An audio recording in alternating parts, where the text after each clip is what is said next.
And good morning. Good Wednesday morning.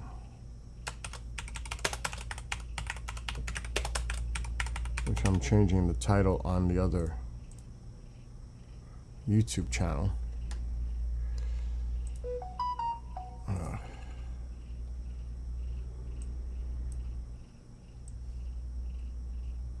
only going to be on for about an hour. Today's a heavy day. I'm going to wait for the usual suspects to come into chat. But I have an idea.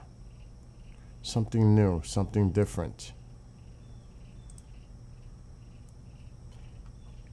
Well, the weather and the news might be something I do every morning now. A little like update. The weather, we all know what's going on with the coastal areas of North Carolina and even up the East Coast because of the effects of Hurricane Erin. We're talking really massive waves in some areas, rip tide, rip currents, heavy rain for us here. But thank God it's not making landfall, which is the main thing. But I think every morning, I'm going to see by the reaction, what's going on? I want to see what some of my friends think in chat. Maybe we focus on a topic of a day, just for a little while. A newsworthy topic from a moderate point of view. Call it an independent point of view because of all the nonsense that's out there. I think rationality is important.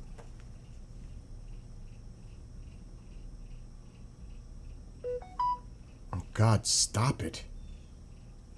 My God, I'm so busy today. My day didn't even really start yet. My gosh, it starts so early.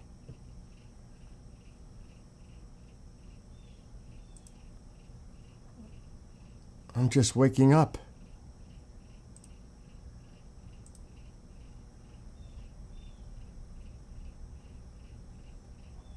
Now, would I do this on TikTok? I don't think so. Maybe I should. I don't know about that.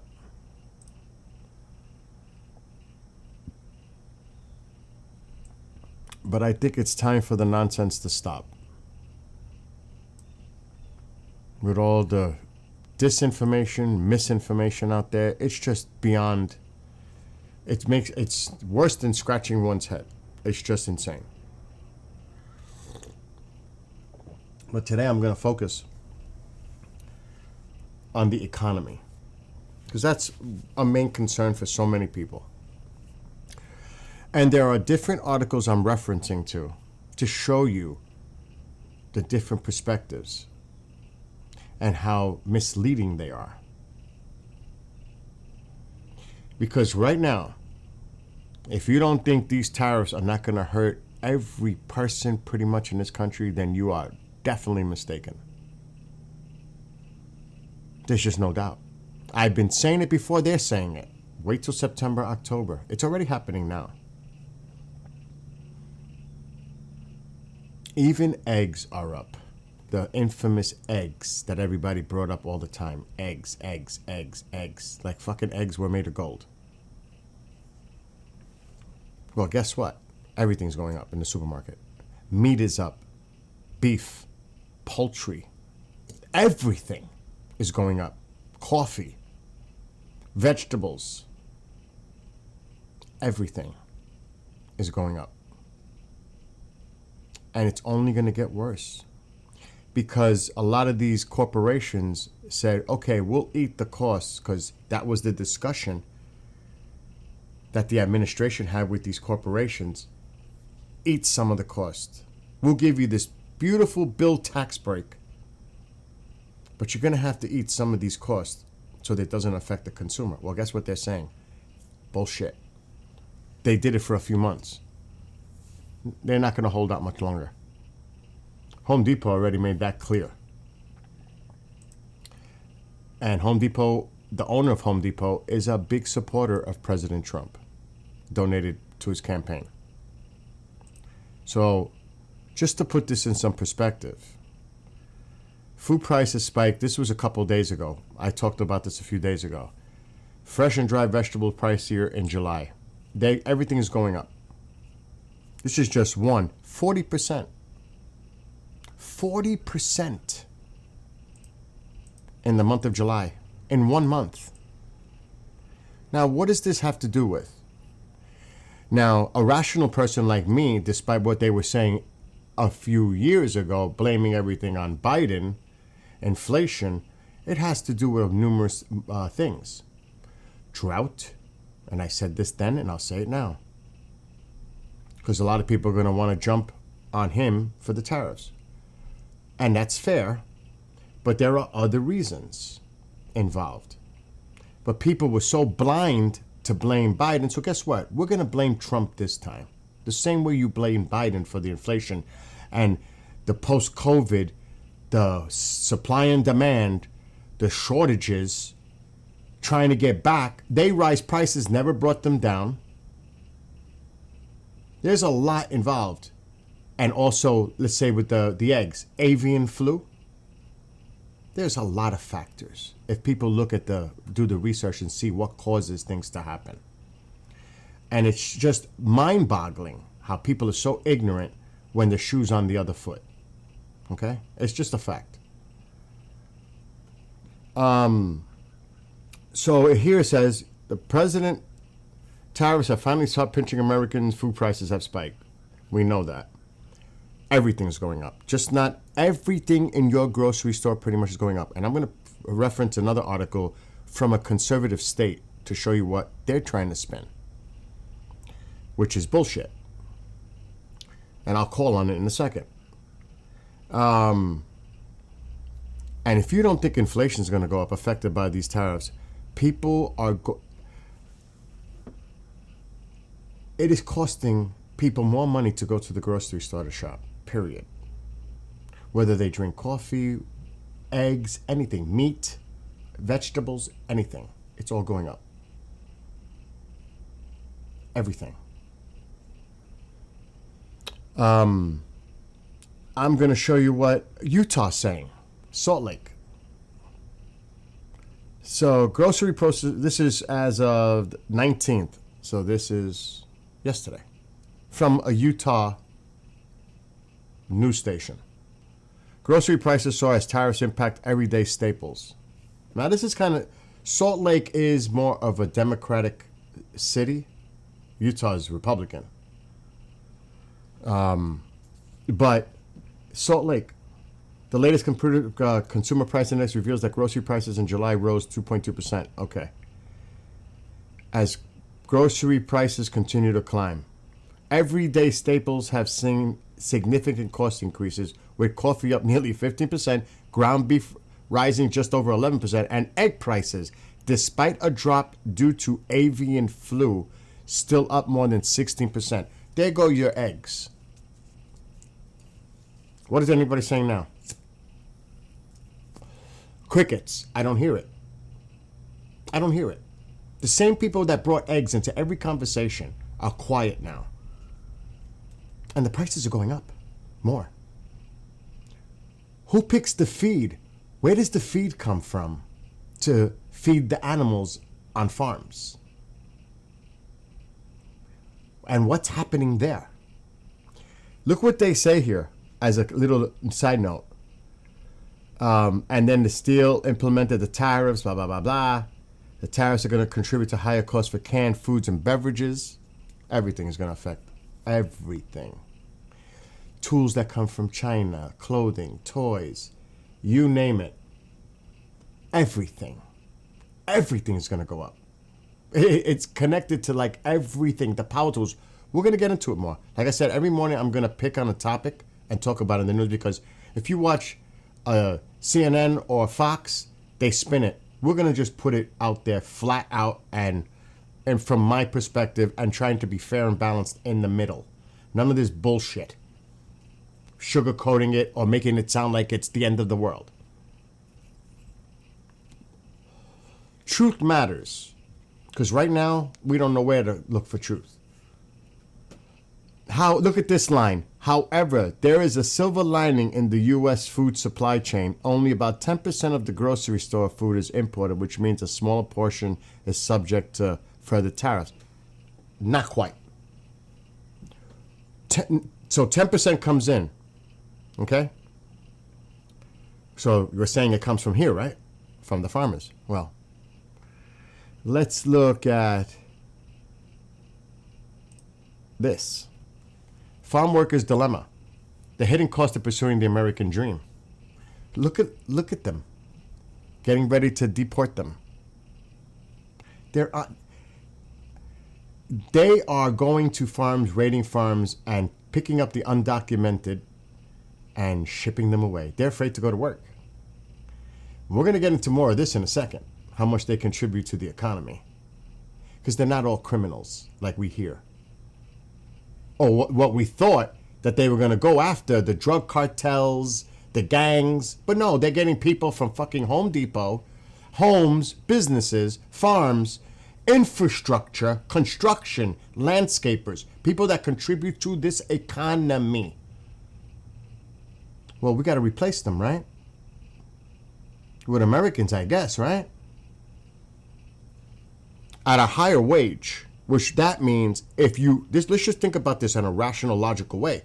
So we're going to get rid of all of them from the work infrastructure that they're a part of and contribute to our economy. And I got the numbers. We're going to get into that in a second. But we're talking about the food right now, agriculture, and everything else. It's just insane. So the U.S. agriculture depends on immigrants. Now, I say this. And they won't do it, even though he mentioned it, but he changed his mind hours after he got flack from MAGA, giving him pressure.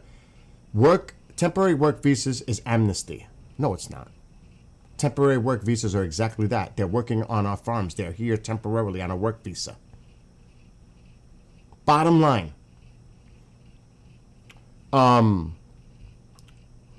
Look at this. While the exact number of immigration farm workers lacking legal status is hard to pinpoint, most estimates put the number between 30 and 50% of the workforce in agriculture. Some region reports even higher percentage. According to the USDA, now remember, the government is trying to control numbers. If they don't agree with the numbers, they fire the person. They're trying to manipulate the numbers, what goes out to the public. Because they want to make it look sweeter and happier. Happy, happy, joy, joy. No. They're trying to control everything they can, the narrative out there. It's totally controlled now. If you thought government was crazy before, it's even worse now. Because they're really trying to control the narrative. According to the USDA, who knows what's going to happen to the USDA, because once they put numbers like that, they're fired. About 42% of hired crop farm workers in the U.S. lack legal status. Oh, that's almost half the people that work in our farms. So when Utah says, oh, but we only depend 10% on imports coming in for fruits and vegetables.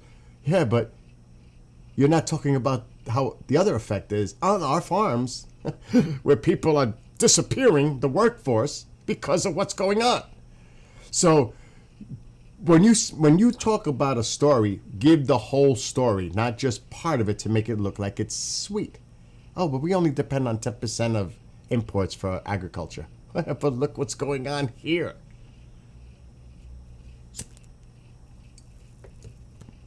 So higher wages, let's just say we hire all Americans to work on the farms, and Medicaid welfare workers who are going to quit after a few days. They're not going to do that job. They'd rather quit and say, fuck this, and we're not doing it. Because they don't want to get their hands dirty. That's hard labor work. So you're going to pay, how much do you think they get paid on the farm to do the work they do on the farms? Compared to hiring Americans now at minimum wage. The farmers are going to have to pay more to get their crop. Which means, who pays for that? The consumer. obviously. You know, there's a lot of agricultural products that go overseas too. They're saying, screw you, we're not dealing with you anymore. So now the farmers are going to lose out possibly on soy and other products that are sold overseas because it's too expensive with the tariffs. Okay? Look at this. That's about 1 million workers that are not legally authorized to work in the U.S. The National Milk Producers Federation estimates that more than half of all U.S. dairy workers are immigrants. Dairy, milk. Retail milk prices would double, costing the U.S. economy more than $32 billion just in milk. So when you hear all these numbers they put out that sound rosy and beautiful, look at the impacts that it does in the negative. They're not telling you those numbers, how it's affecting industry, laying off people. Some farms may have to shut down. It's going to cost them too much. So you don't be surprised if you see a farmer's aid bill come out, big one,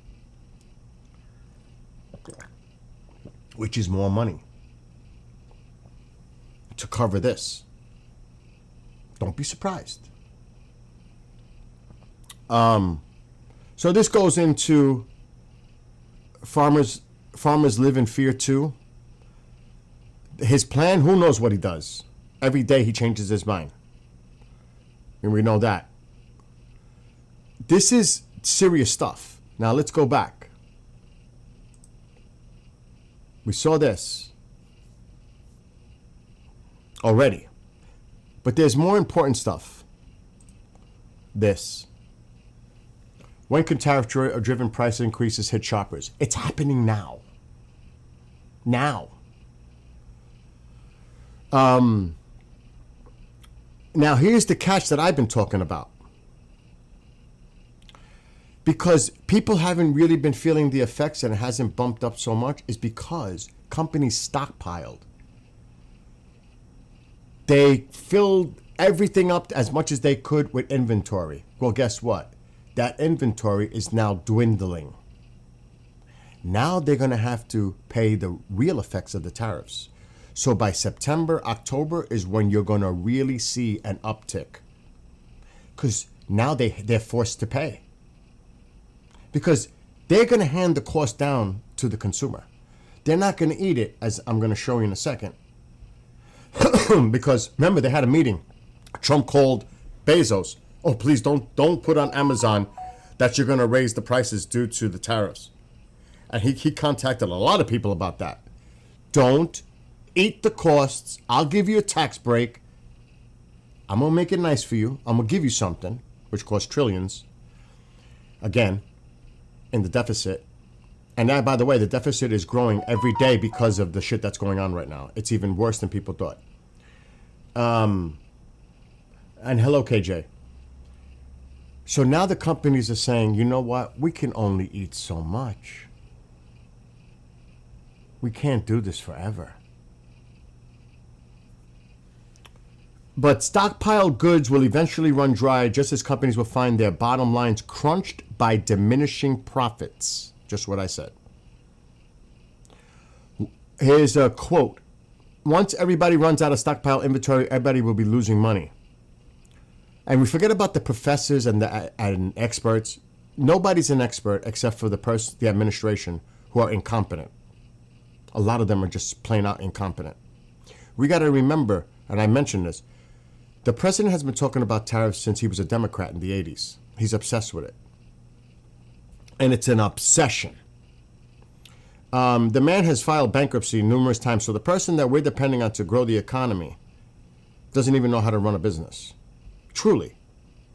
Truly. But people have faith in him, like some prophet. I don't understand it.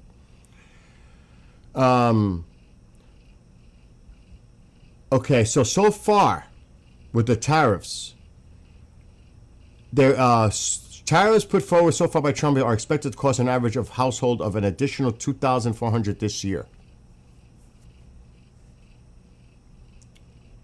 Oh my God, was Kamala right? She might have been right on a lot of things, huh? After all. That's crazy for me to even say that because I'm not a fan. I'm being real. But my God.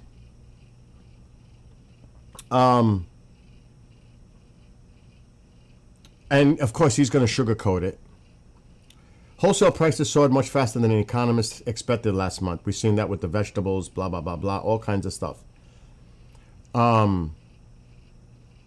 See, a surge of imports ahead of the tariffs, they stockpiled, helped companies preserve relatively low prices, but those products are running out. The ultimate inflation impact would be felt by consumers as individual firms turn to products imported after the tariffs took hold. That's true. True. Every company has a different level of stock in their warehouse, and they're running out of those different rates. That's true.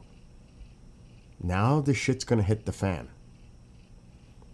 We're getting close to what some companies will run out. People will start to feel it. That is the bottom line here. What happens to small businesses? How do they stay afloat? How do they charge their customers more to stay alive or shut down or lay off people? It's one thing for the Home Depots and the Lowe's and the Walmarts and all these other big chains to survive. But for the small businesses, this is a disaster. A lot of them are going to shut down. They just can't afford it. And remember, look what happened when Walmart was created.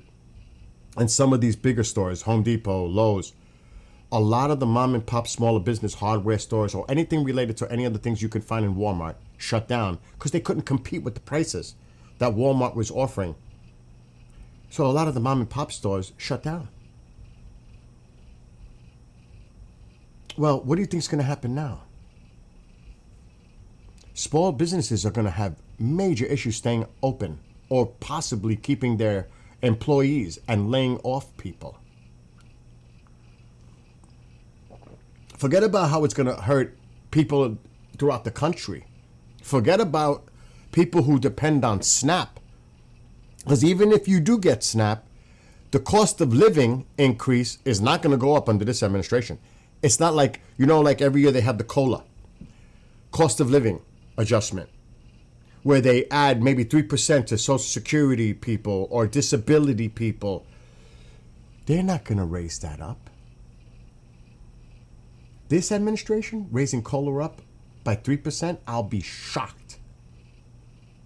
So though the cost of living is going to go up, there's not going to be any adjustments for that cost of living. Meanwhile, prices are going up. Even if you have SNAP and you're not one of those people that get cut off of it, you're still not going to get enough because of the rising prices for food. It's not. If your grocery bill, if you usually spend $100 for groceries, it may be $140 now. And it may go up even higher, especially if you're a coffee drinker. Forget about eggs. Eggs is going up too. Everything's going up. Everything.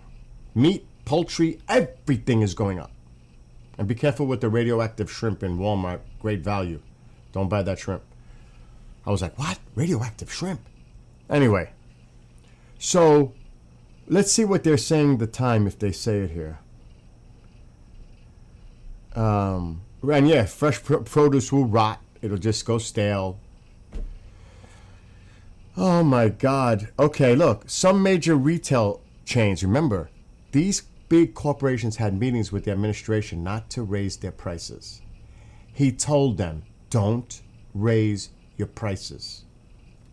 The president told them, don't raise your prices. Swallow the cost. You know what they're saying now?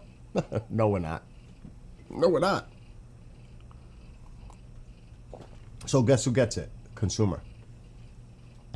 Some major retail chains, including Walmart, have warned of price increases as a means of offsetting tariff-related costs. They're not eating it. Home Depot already announced it.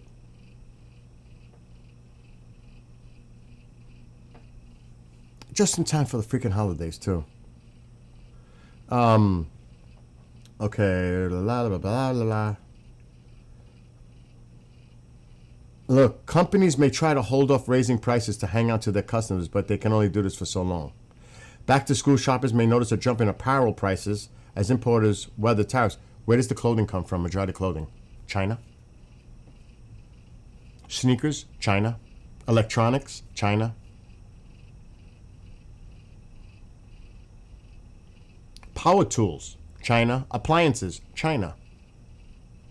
Almost pots and pans in the kitchen, China. Do you realize how much stuff we get from China? Now, some will argue, well, that's why we need to make companies here in the United States. That's all fine and dandy. But you still have to compete with their market, with their lower wages. Even if you build it here, what do you think? Are people here going to get $5 an hour? $7 an hour? Minimum wage? Still going to cost you to produce here. Even if you manufacture here, you still have to compete with foreign markets. And especially in the height of buying stuff on the internet. I mean, it's going to take a while to get manufacturing rebuilt here, which was already going on in the past administration, despite what you might have heard. So yeah, this is bad. This is from a conservative newspaper. The New York Post is a conservative newspaper in New York. Home Depot warns it may raise prices because of Trump tariffs. If they do it, who owns Trump? Look, I could just search it. The person who owns Home Depot is a big-time Trump supporter. And yet they're making this announcement that they have to raise prices.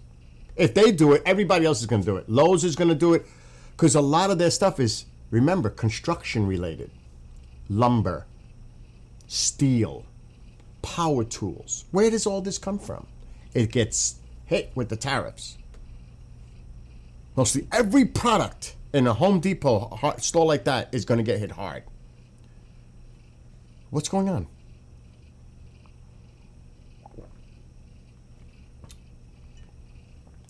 People better prepare. That's what I say. You better buy stuff now because it's going to get worse. Buy it now.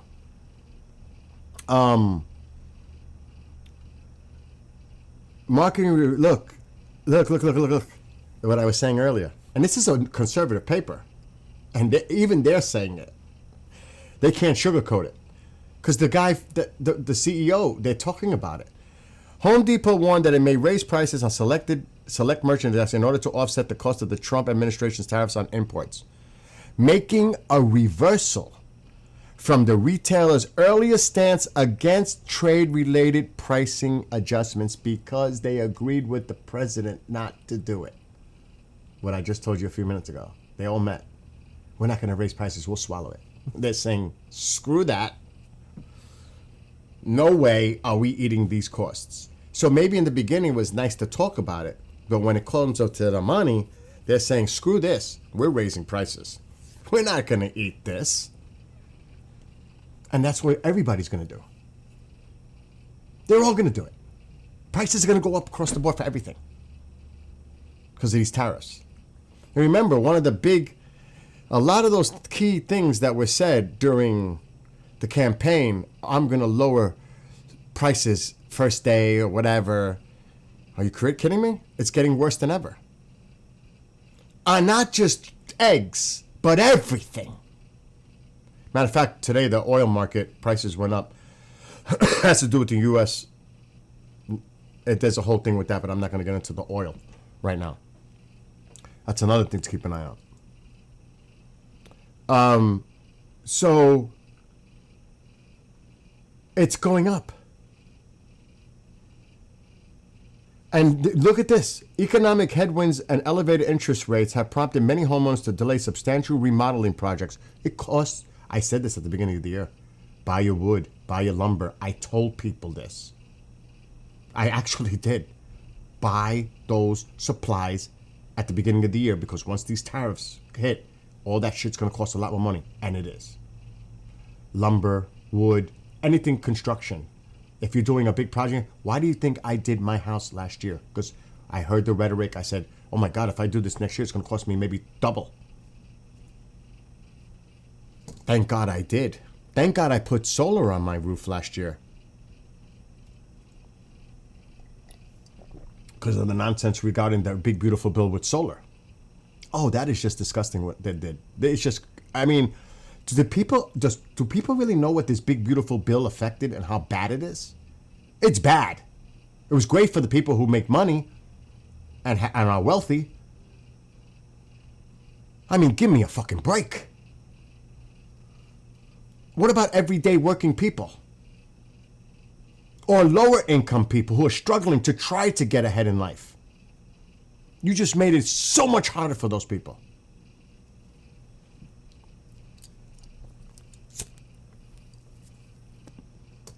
It makes me pissed. And people bought into this nonsense. So yeah.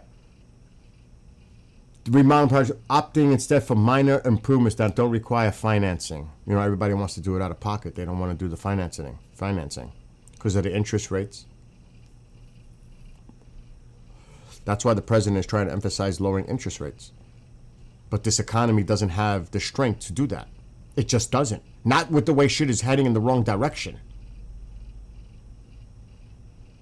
That's not the way you fix it.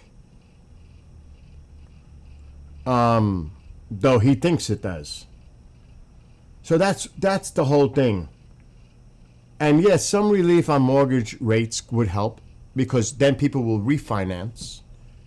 Their mortgage would come down to a lower rate if they, on a mortgage rate, and they'll save money that way. So that does make sense. Right now, I think it's at 6.8. Lower it down to even 6. That will help a lot of people. It would. Because people will then, refinance and get that rate down, which adds up to money. See, for me and a lot of homeowners, it's not just about the fucking mortgage rate. It's about the school taxes. It's about the property taxes. It's about the insurance for the home. There's a lot of other things that are involved here too. It's not just mortgage rates. It would help, definitely, but there are other expenses when you own a home. The school here, and I could be one of these clowns that say, well, I don't have kids. Why should I be paying more taxes for school? I could say something stupid like that. But you're also helping your community. Property tax, all the town tax, it just adds all up. But getting to more of this. Okay, I think I did this one with the farm workers. Yeah, we hit that one. This is a big part of it. People don't realize. Forget about this bullshit narrative that Steve Miller put out there, because he's the one that's pushing a lot of these issues with the president. It's all Stephen Miller. This is coming from him. I would put money on it that it's coming from this clown to do everything that you're seeing right now, the militarization on our streets. In blue states, not in red, but in blue. 6 GOP states are sending the National Guard to D.C. Red states now are getting involved? This is not good. I want to see when the red states get military, like Tennessee, on their streets to clean up their crime. I don't think that's going to fly over too well with a Republican governor, will it? This is the hypocrisy that's going on right now. Okay, just look at these numbers. And you're going to see, look at this. And this is the last one that's documented, and maybe we can click on this, and I can go back to it. Tax payments by undocumented immigrants. Undocumented immigrants paid $96.7 billion in federal, state, and local taxes in 2022. That's almost $100 billion. Bye-bye. Just think about this. Just think about this. It's insane how much they contributed to the economy just in taxes. Forget about housing and everything else.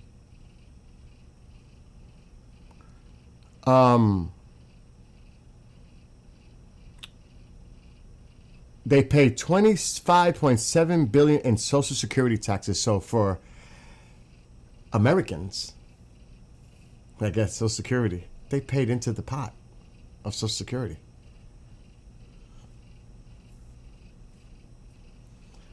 Look at. I mean, it's just bizarre.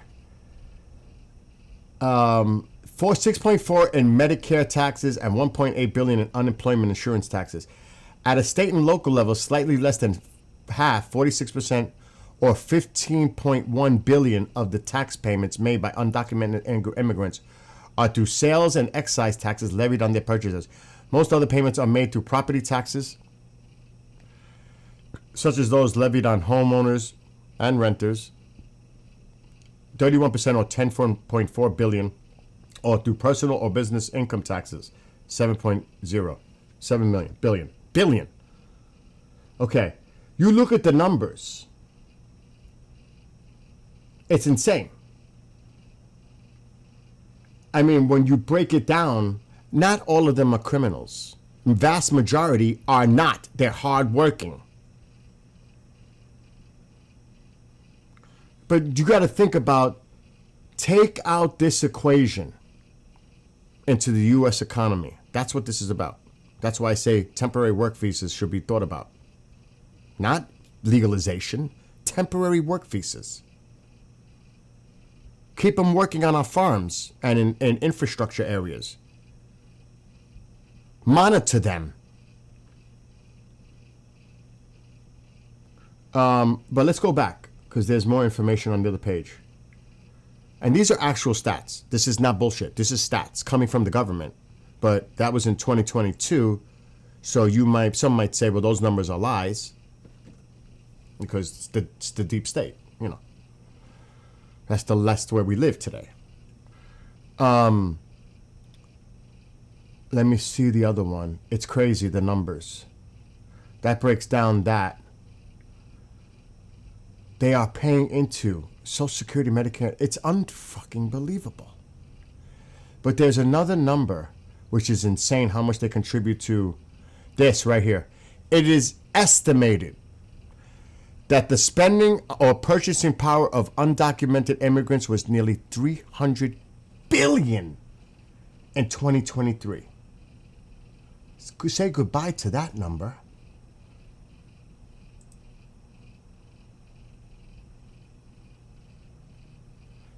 Undocumented immigrants are essential contributors to the economy.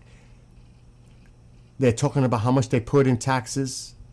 In 2023, undocumented immigrants' households paid $89.8 billion in federal, state, and local taxes, and held $299 billion in spending power. In total, immigration, both legal and undocumented houses, paid nearly $16.80 in every $100 tax dollars collected by federal. 20% they contributed to our economy.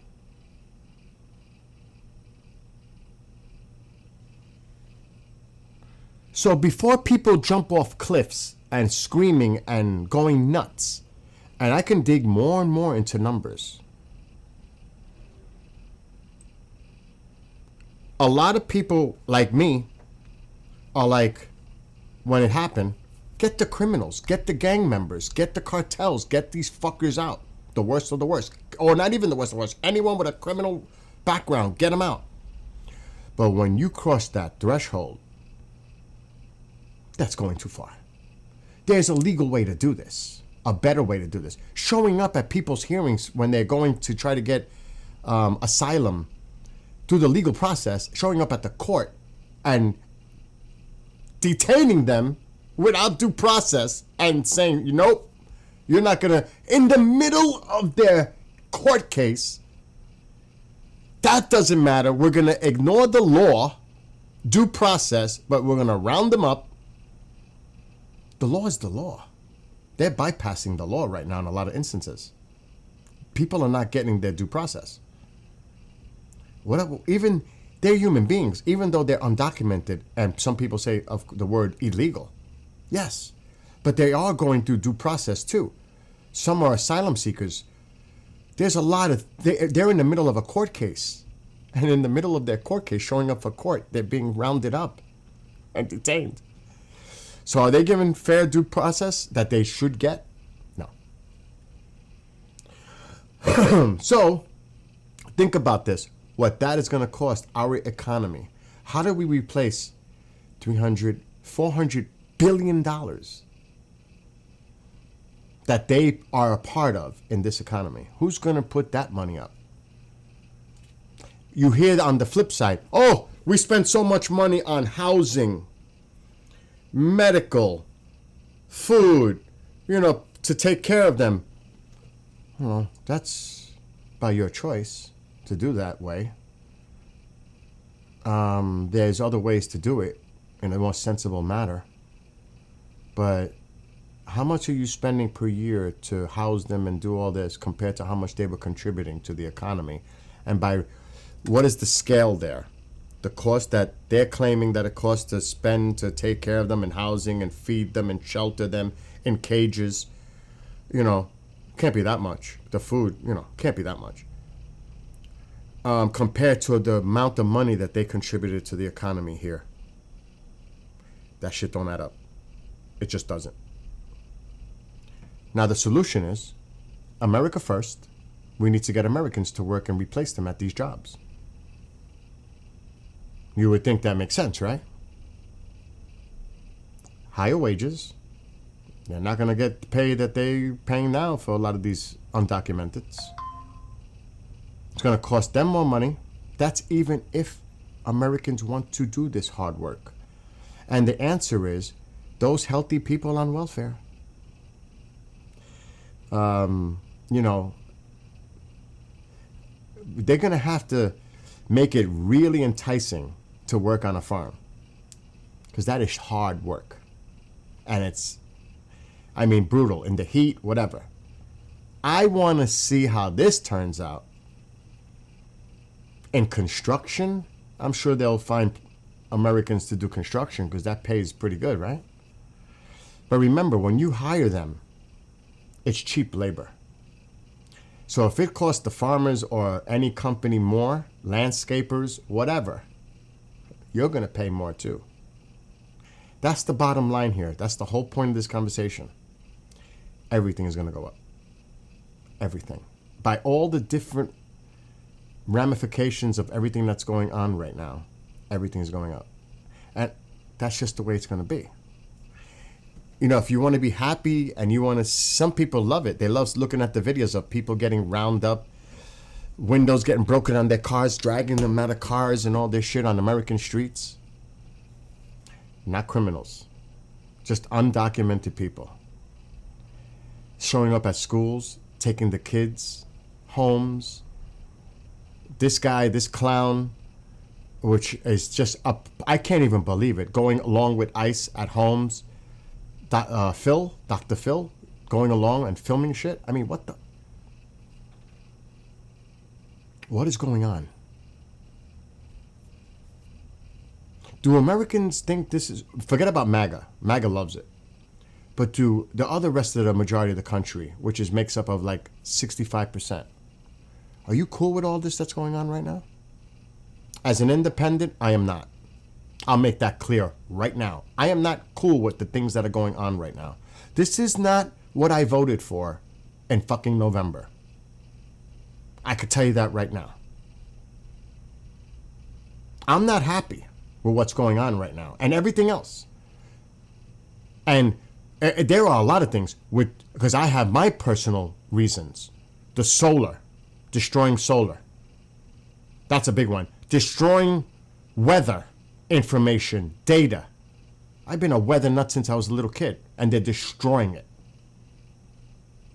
Absolutely gutting it. And other areas, EPA, environmental protection. There are so many things going on right now that I'm saying, I did not vote for this.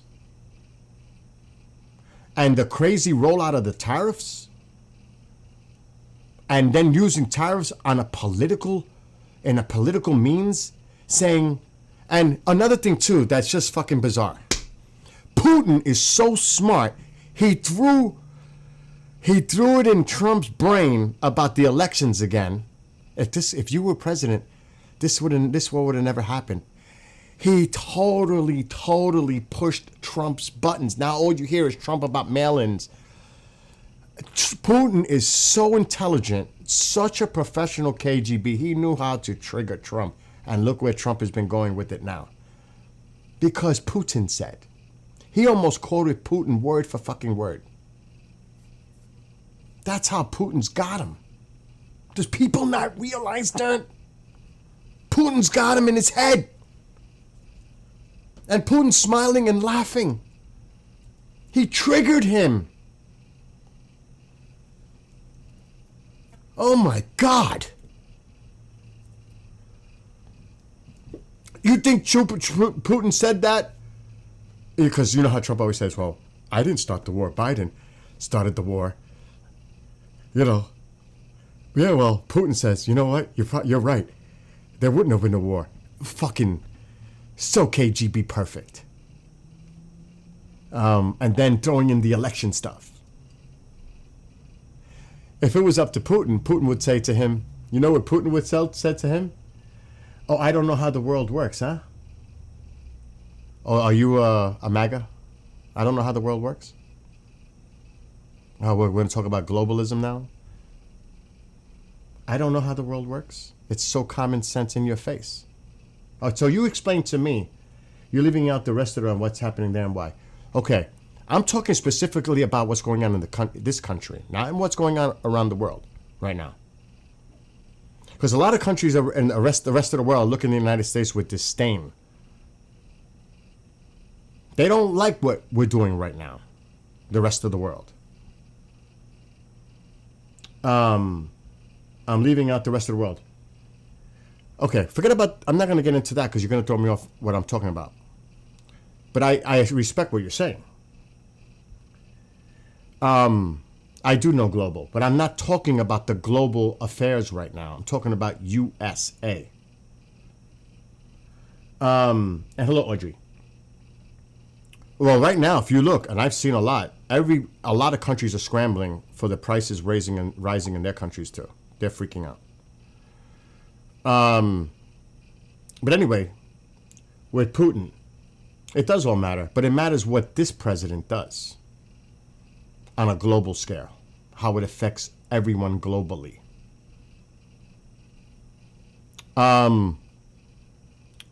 So, you know what Putin will say? Listen, and this is coming from a dictator. This is coming from a dictator. Maybe you shouldn't have any elections at all. Maybe you should stay. I'm waiting for Putin to put that in his brain if it hasn't already been put in his brain already. You could be like me. President kind of for life. And have real rigged elections. And you could have as much power as I do. Because he admires it. This is the stuff, I mean, when I saw that, I was like, oh my God, here we go. Here we go. Another thing too is, with the NATO pressure, I get it. I can understand in a way how Russia feels like they're caged in and their backs to the wall because they don't want that NATO presence around them. But at the same time, Russia wants to reclaim all that territory they lost during the fall of the Soviet Empire. You know they want that shit back. You know Putin wants it back. So there's two sides. There's always two sides to look at things. Right now, you got to keep an eye on what's going on in Iran and Israel because that shit could flare up any day. It's getting more tense. The rhetoric is getting worse again. And Taiwan, and I used to hear this all the time from people because I do shows and they talk about, oh, they're waiting for the tide, the perfect tide to do the invasion, China, on Taiwan. It probably will happen in April or May under Biden. Taiwan should be freaking scared to death right now. Scared to death. Scared to death. Because they're saying, you know what? China could take us. And America, no wars. They're not going to start a war over us. Has no real interest of America. They're not going to get involved. They're not going to start a war with China, will they? You think? I mean, how much of a challenge will they give China if China moved on Taiwan? What do you think? I say no way. Goodbye, Taiwan. China's taking that shit back. I would say probably within the next couple of years, China's making a move on Taiwan. And there might be a sweet deal behind the scenes to allow it to happen.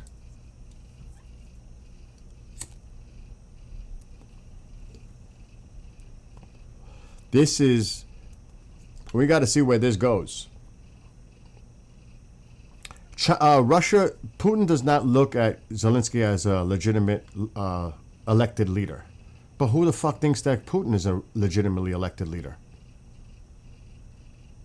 Killing his opponents, poisoning them. I mean, really? Are we going to compare Putin and Zelensky and the different status that they have in their countries? Are we?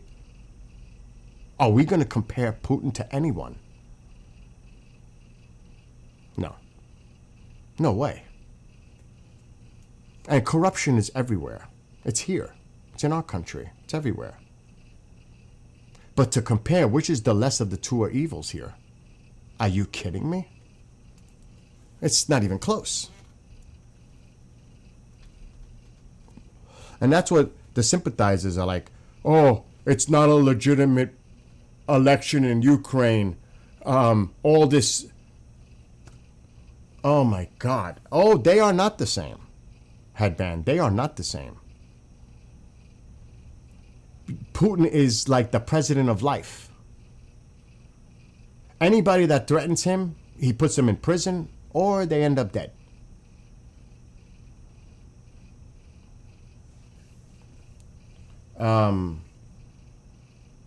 Yes, like somebody's saying in here, Stalin led the Soviet Union with iron fist for 30 years. You got to remember where he comes from. Putin was there when it fell. What was the guy's name after Gorbachev that took over? The drunk Russian. I can't think of it. Putin was there. Putin made that shit happen where that guy was gone. I can't think of his name off the top of my head right now. Putin seized power. Mr. KGB. And he wants Russia back. He wants the Soviet Union bloc back. Period.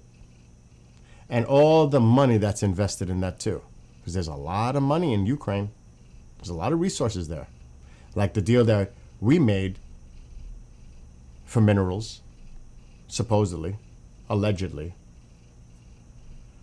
COVID is a whole different ball game. Because people will say COVID was a hoax, all that. It depends who you talk to. Yeltsin, thank you, Boris Yeltsin. That's his first name. Yeltsin, yeah. It was Yeltsin, Audrey, you're right. Oh, thank you for that. And to say I'm wrong and you're right does not make that right, because everybody has an opinion. So I'll just say that, headband, right out. That's your opinion that I'm wrong. Doesn't make me wrong. It doesn't make you right either. Doesn't make you wrong either. It's just your opinion, just like mine. Like assholes, we all have one. And I'm not trying to get angry at you, headband. I'm just saying, you have your point. It's fine. You have your, but you don't just say somebody's wrong because you don't agree with it. That's the problem in this fucking country as it is. Everybody thinks they're right and everybody else is wrong. There's compromise. There's communication. There are ways to talk about things. And that's the problem, because then it gets heated because they take a stance, the other side takes a stance, and nothing gets resolved. Just like you wait, and I got to get off because I got to go to a meeting. You wait. Already it's affecting this country with the tariffs. You wait a couple of months and you see already in the supermarket everything's going up. Already everywhere things are going up. It's going to get worse. After the stockpiles that they did and they stocked up to prepare for this are running out, and now they're going to have to pay the tariff rates. And companies that swore they were never going to raise prices and eat the cost, like Home Depot, is saying, we're going to have to raise prices. Walmart, we're going to have to raise prices. All these other big corporations, we're going to have to raise prices. Consumers are going to pay.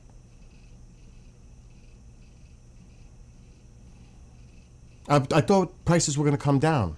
I thought everything was going to get better. No. It's going to get worse. And anybody who tries to sugarcoat that is in Earth 2.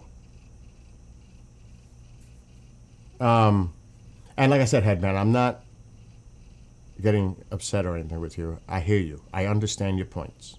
You know what I'm saying? I understand. No, Amo, you should say it looks like Bill's getting angry. No. Everybody has a voice. Everybody has an opinion. And those opinions should be respected. Even if they differ from yours, everybody's voice matters unless it's just totally irrational and insane. And threatening.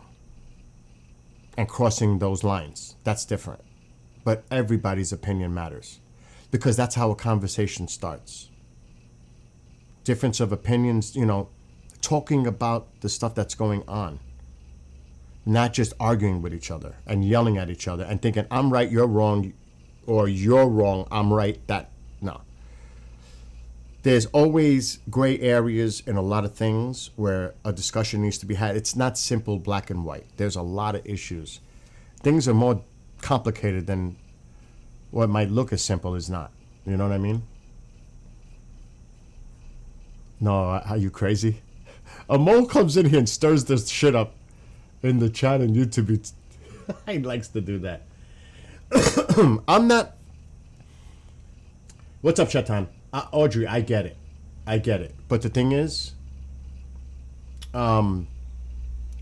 anytime you talk politics, people get passionate about it. They have their, like I said, their opinions. It's very passionate. It's not an easy thing. It's one of those things. I wrote President Trump. So he says, so every country was in lockstep instantly over COVID. I wrote President Trump. I have the letter. I can prove it. Our dependency. I wrote him. And you know what happened a few weeks later? He made a deal with Kodak to start to grow a lot of the medicinal plants. Mold, you remember this, right? You were there when I wrote the president. Remember? You were there. And I said that China and India, because this was the big thing over, I forgot what it was called, that treatment supposedly for COVID. But a lot of the medicinal products come from China and India that we depend on. And I wrote him a letter. Listen, we need to stop the dependency coming from overseas, especially when it comes to medicinal products. Basic ingredients for even the stuff here over the counter. I swear to you, a few weeks later, I read that he made a deal like in the hundreds of millions with Kodak to start manufacturing and growing those plants here. I was like, oh shit, did I have anything to do with that? I wrote the president 4 times. I never wrote Biden, just to be clear. I've tried to write the president now, but he may not have the same White House correspondence people there like it used to, but my letters were getting attention. Like, I commended him, and I still think it should happen. And it's a little different than what's going on today. This is what I agree to. In the city nearby, in 2018, I think it was, they came with a raid with ICE, FBI, ATF, local, state police, and went into the town, that city, and they rounded up the gang members, the drug dealers, and illegals, or undocumented. That instantly made that city safe. They arrested over 100 of them. MS-13, Latin Kings, Crips, Bloods, all that. Right here. I commended him. Do you know what happened that night? He went on Sean Hannity, a town hall, and referred to some of the things I said in my letter. I was like, oh, no. True story.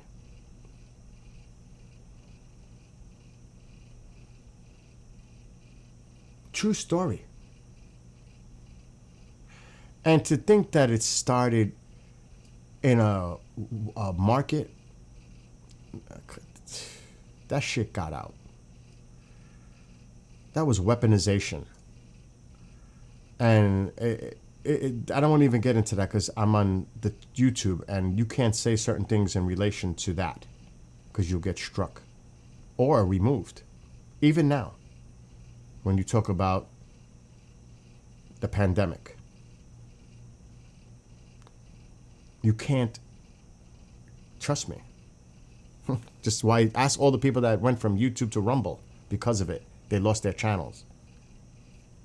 So that's a whole different thing, Headman. A lot of people, they got their channels removed and banned or struck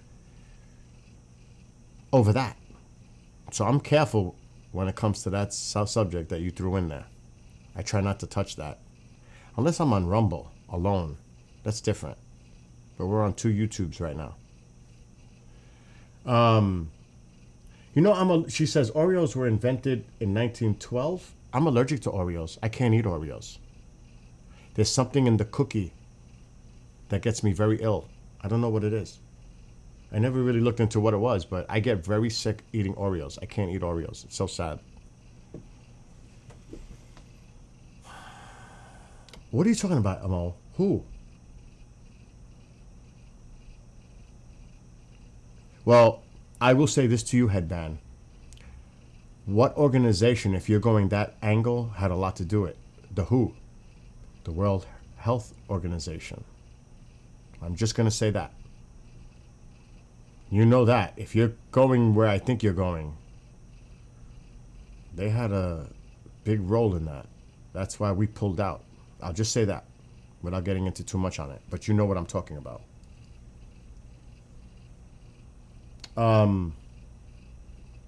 But yes, thank God the storm doesn't look like it's going to impact directly, like landfall. Yes, you know where I'm going with that. So I see we definitely agree on that one. I'm not, like I said, that's a topic that you can get yourself into some. It's a shame that I have to refrain from talking about it, but I do. On a platform.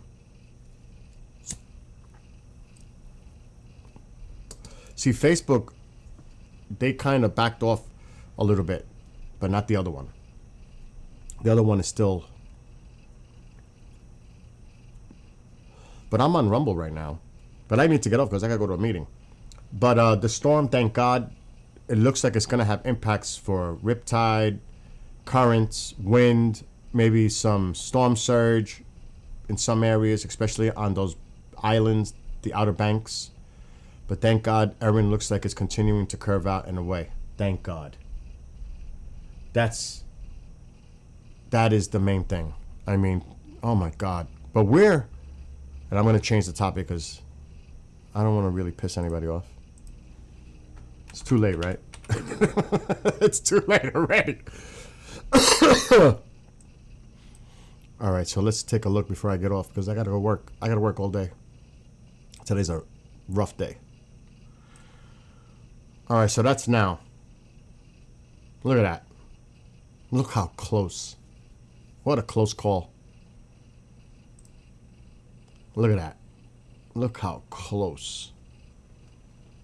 But still, look at these Outer Banks, which have been mandatory evacuated. That's been mandatory evacuated. And it should be, because there's going to be a lot of water flowing into here, regardless if the hurricane's way out here. Look at the winds coming out, because this is actually, technically, this quadrant here is like the strongest, and the wraparound. That's what you usually worry about, the onshore flow. But thank God it's almost running parallel, but not for those islands. They're exposed. They're not protected. So there is a concern here for that.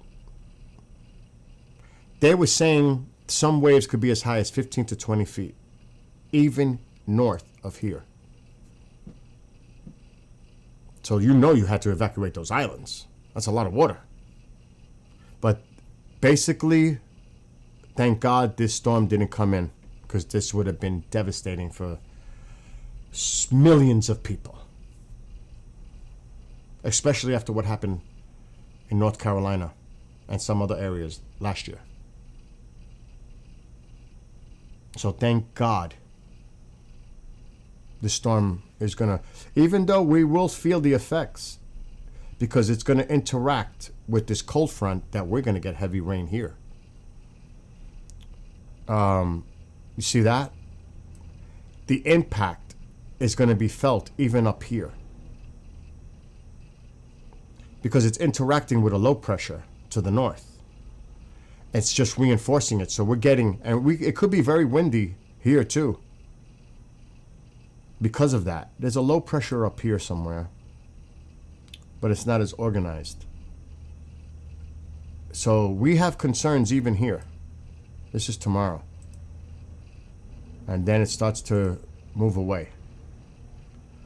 But I'm going to go back and I'm going to look at the radar. Then I'm going to get the heck off because I'm going to be in trouble. So there's the storm that I'm talking about. Here's the front. And this is the rain associated with that. Well, when this comes through and this comes up, it's just going to reinforce the weather here. And this is not a big, it doesn't go that far into the future. But we're going to get it tonight. It's going to, you too, Mike. You're going to get it too. It's going to affect Massachusetts for sure. But with this rain, look at this rain. Because the low pressure's up here. But actually, let's look at satellite. That makes it, it's a mess. It's hard to see it. Where's the rotation? Sometimes it's hard to see it with all the cloud cover. Okay, I'm trying to find it. It looks like there's a spin down here. It looks like it's somewhere in here. It's hard to tell. You always look for the rotation. It's really hard to tell. It's there. It's right there where I said. But it's hard to see it. There's the low. And you got the hurricane way down here. But a low is counterclockwise. So as this low spins off, it's just going to enhance the wind and the rain coming from the effects of the hurricane. So it's going to reinforce it. It's weird. Because now the low is there, but it's disorganized. It's pretty, because the hurricane helped shred it. But the influence is there. So we're going to get it. Alexa, what's the weather for today? It's currently 66 degrees and cloudy in Newburgh, New York. Today's high will be 68 degrees with a low of 57, and there's a 100% chance of rain. That's it. Alexa, how much rain is expected today and tonight? Today and tonight, Newburgh is expecting 0.96 inches of rain during That's the not day bad. and 0.35 inches An at inch of night. rain. See how you end up self-censoring? Today in Newburgh, Alexa, stop. steady. See how you end up self-censoring just to keep your channel? Of course I'm going to keep my channel, because my channel is vital, not for talking about this kind of stuff. It's vital for what people watch, is sky watching and all that stuff. I'm not going to jeopardize the channel to talk about politics. If I want to just strictly talk politics, I'll end up just streaming to Rumble. But you do have to refrain. That's like TikTok. I had 100,000 people watch the Skywatch, the Perseids. But you got to, on TikTok, it's even way worse. You have to watch certain words, phrases. Like you can't say dead. You got to say undead. So, yes, there's a responsibility to it too. And is it control? Absolutely. It's a manipulation. But if I really want to spew and go crazy, I could just stream to Rumble. There's other outlets I can do that to. But I'm not going to jeopardize my channel. And if I really thought about numbers of people watching and stuff, I wouldn't be streaming here at all right now. I'd be on TikTok, where yesterday on my bike ride, I had hundreds of people watching. How many people are here right now? 5? 10? So if it was really about people watching, I wouldn't even be here right now. Would I? I do it because I want to. Not because I'm looking to get hits or clicks or whatever. I do this because I want to. Not to please anyone. I'm doing it for myself. And if anybody's here to hang out, fine. But I'm not going to jeopardize my channel that I've known friends here for over a decade and jeopardize it, because it's more than just content. It's about the people that come here, and I know for years, if I lose the channel, that ends that. It's more about friendships and community. It's like I said, it's more than just the content. At least that's the way I look at it. Because like I said, if I was strictly thinking about getting clicks and hits, I wouldn't even be here right now. There's a lot of people that would do it the other way. I had 100,000 people watch me and watch that TikTok for the Perseids. 100,000. And I'm not on TikTok right now. So, like I said, if it was about the numbers, you think I'd be streaming to this? Regardless of content? Or would I be like looking at numbers and thinking more about, wow, I want to become Mr. Popular? I do this because I enjoy it. And if people are here to enjoy it with me, that's great. If not, that's fine too. That's the way I look at it. But I understand what you're saying. I understand your point. That how would you want to be refraining from saying certain things just to keep a channel? Well, you know, that's just the way it is. Now, there are other options to avoid that. Like I said, I'm streaming to Rumble right now.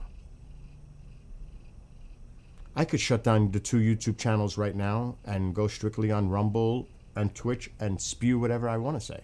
I could easily do that instantly if I was to go into that direction. I have that choice. So it's a little bit more complicated than that. Headband. If you know what I mean. And everybody has to do it too.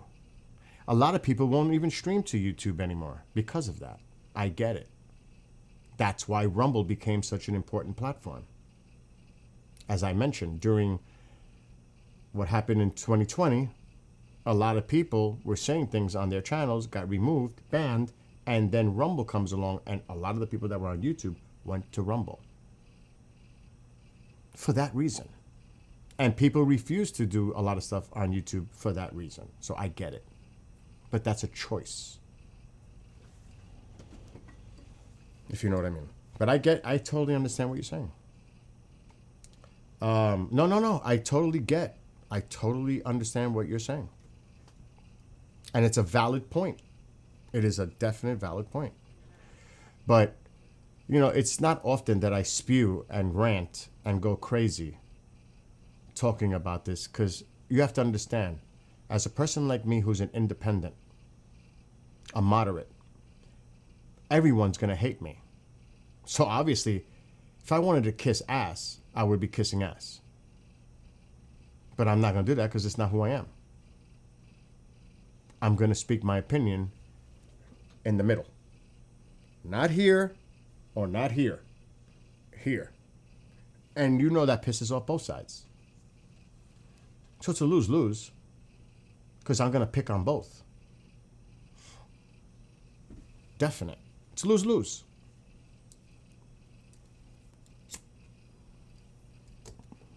Like Audrey said,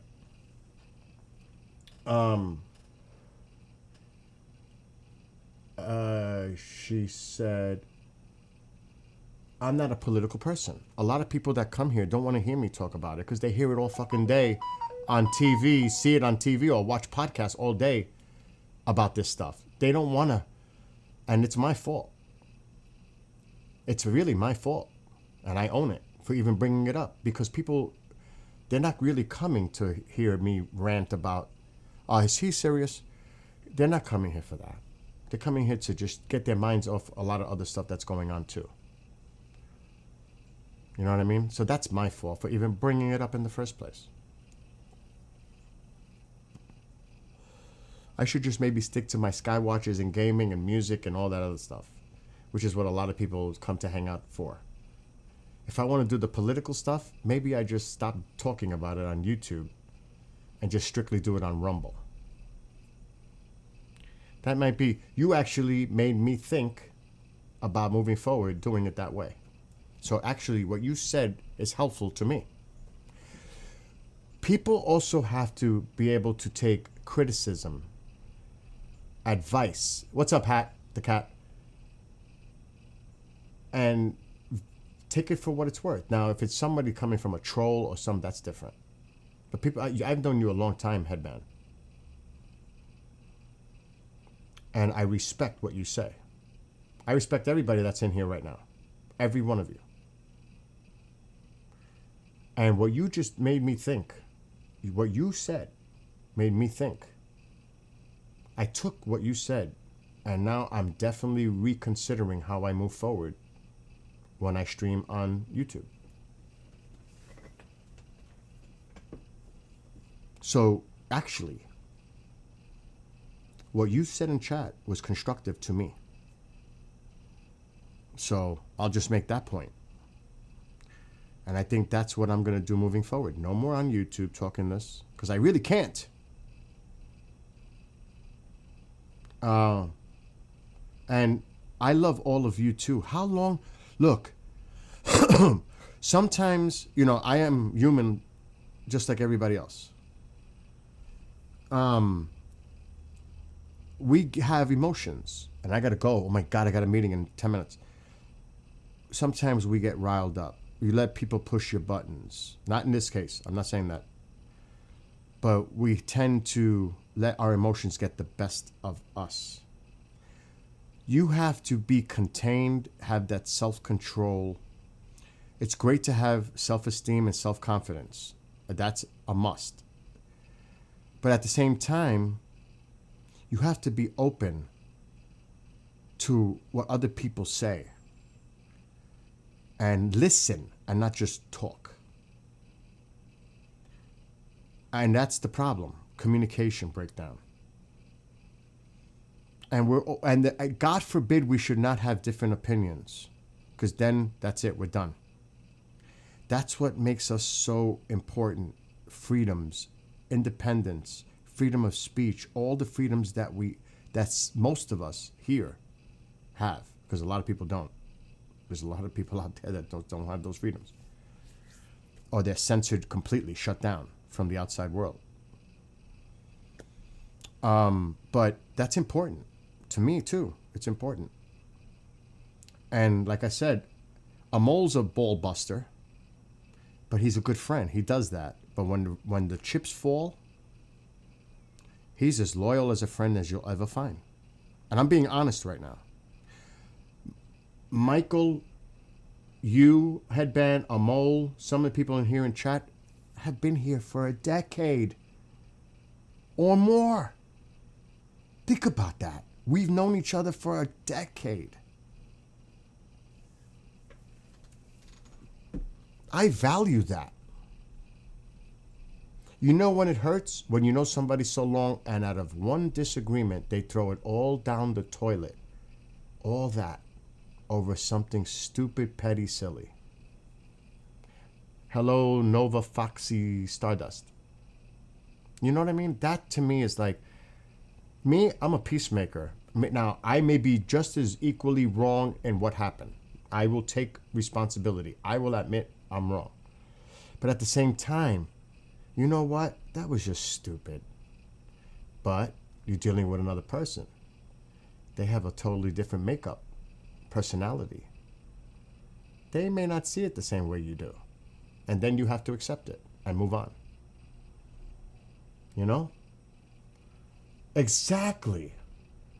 And that's what makes us so special. The differences we have. For real. We all grew up under different circumstances, different environments, different settings, different ways of life. We're brought up all differently. We have different things that affected our lives. You know what I mean? It's part of our makeup. It makes us, even our experiences, good and bad, make us to who we are today. It's life's experiences. But they're important, and to learn from them. I think hopefully people get wiser over time from all those experiences and knowledge. There's a lot of people that have hate in their hearts and are angry and are miserable and are sadistic. And we don't know what happened in their lives that made them that way. But you have to remember there's people out there like that too. So, there's a lot of people out there that are suffering too. Financially, whatever it is. So, totally agree. But our independence is what makes us who we are. For real. And we can't lose that. Because it's all about manipulation, control of the masses, whatever they can do to control it. They will. And it's up to everybody that's watching and listening to stand on your own ground and be the person that you are with independent thought. And just don't toe the line and be the mice following the piper. Speak out when you have to. If you see something that you don't think is right, even a gut feeling, I'm not with this. You have to. You have to speak out about it. You have to make that point known. But some people don't. Because there are people that are leaders and followers. The followers will just toe the line. A leader stands up when it's really difficult and hard to do and speak out. You know what I mean? And yes, we need to be together despite our differences. When people come over the house, oh my God, I gotta go. When people come over the house, we sometimes talk politics in a very respectful way. I don't want it to become a main thing because you never know if it gets elevated and people start yelling at each other and it's happening in my house. I don't want that to happen. But the majority of the time, vast majority, we're not talking about politics. We're just hanging out, having a good time, joking around, There's so much I think we have more in common than not. And we should really try to build on the bridges, make them stronger, and work on the things that not so much, and agree to disagree respectfully. You know what? That's your opinion. I totally respect it. I may not agree with it, but I totally respect it because that's your opinion. That's it. It's as simple as that. It doesn't have to get into a crazy shouting match or I hate you, I'm not defriending you or a family member. You get it? It almost happened to me at my brother's house. I felt like I was being ganged. The conversation switched to politics, and I was like, oh, are you a Biden supporter? I was like, where's that coming from? Because they were all, Trump supporters. This happened last year. And I didn't go there for that. You know what I mean? I didn't go there for that. Don't make assumptions of who I mean, right away, I got pissed. And I stayed over at my brother's house. It was not my brother. I stayed over at my brother's house that night. I spent the rest of the day away from them in the basement with foster girls that my stepmother, she's a foster parent. I stayed with those girls in the basement watching the Yankee game. I went to bed. I got up at 5 o'clock in the morning and left my brother's house. I was tight. I was going to drive home, but it was already too late. I said, I'm not going to drive 2 hours home. But see, like that, it's not necessary. It's so unnecessary. There are family members right now that won't even talk to each other based on politics. Or friends. Or co-workers. Whatever. I don't want to go there. On my social medias, I never talk politics, ever. I'm not going to be like others because I don't want to get drawn into the drama and the fight that it's going to turn into. You know what I mean? Because it always does. Oh, you're one of them? Did you write? I mean, look. Like Amol and Michael and some know. I wrote to President Trump. I have the letters. I can prove it. I never wrote to Biden. Does that mean I favored him? I seen President Trump in his first term as a person that would listen. And he did. At least the White House correspondence people did. And I truly believe in my heart that a lot of them showed the people that were writing in, because I was very respectful. And I was very pointed and blunt on what my point that I was trying to come across. And I honestly thought at the time, because I wrote 4 times, and the last response, which I swear I wish I had, it was the most awesome letter that I got. It was not a generic response that I got the first 3 times. It was more personal. The 4th response from the White House. And I was like, okay, this is a little bit more intense. This is because they got into details about me personally. I was like, oh shit. So I didn't write Biden. I don't think, are you kidding? Do you think they're going to sit there and read him people's correspondence? No. No way. If he could get through the day, it'd be a surprise. I'm not, I'm saying that, in a way, but really? But I, in my heart, I do believe that they were presenting what they felt were important letters coming from people, citizens, to him. I truly believe that. And I'm going to try again. I'm going to try to write the president again. And it felt really good to get that. I always got a response, but it was more generic.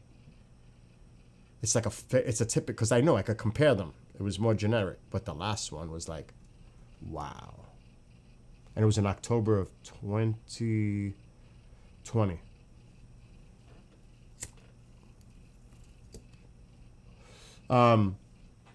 And yes, headband, that is one of the best things.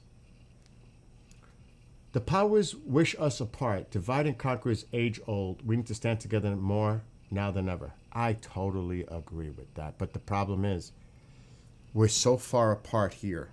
I don't know how long it's going to take for people to come back together and even communicate with each other. Forget about compromise and working with each other. We're so far wide apart right now. I don't know how long it's going to take before that gap starts to close up again and communication is established and compromise and people respecting each other. It's going to take a long time, I think, before we get to even here, because it's here. It looks like it's going further apart, actually. That's a concern. People need to remember, at least for us here in the United States, and me, I was born in Manhattan. I'm a proud American. All of us are proud, I would think, of being a citizen of this country. It's actually special because this is a great country, regardless of what you hear. And yes, like any other thing, there are issues, serious issues, like any other place. There's always serious issues. But when people are just not working together and trying to make it better for everyone, and not just segments, that's a problem. There are ways to resolve issues, but the only way you do that is by working together and resolving them together and moving the country forward. This nonsense, flip-flopping, is never going to get anything done because this is going to just continue to go on and on and on. Whoever's in power, whether it's a Republican or a Democrat, because the back and forth attacks, all the shit, it's worse than ever. It's not going to get better unless somebody out there, I don't know who that person is, can find a way. And I always said this, wouldn't it be nice to have a Republican and a Democrat on the same ticket? To try to even experiment with that?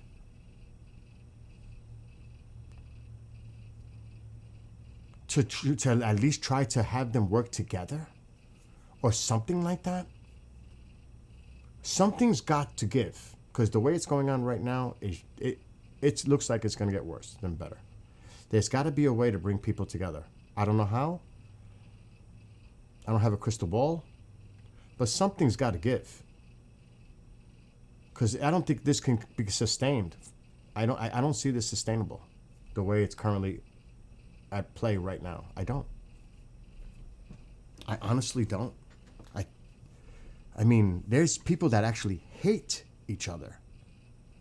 I hate MAGA. I hate liberals. I hate. it's so much anger, so much negative energy.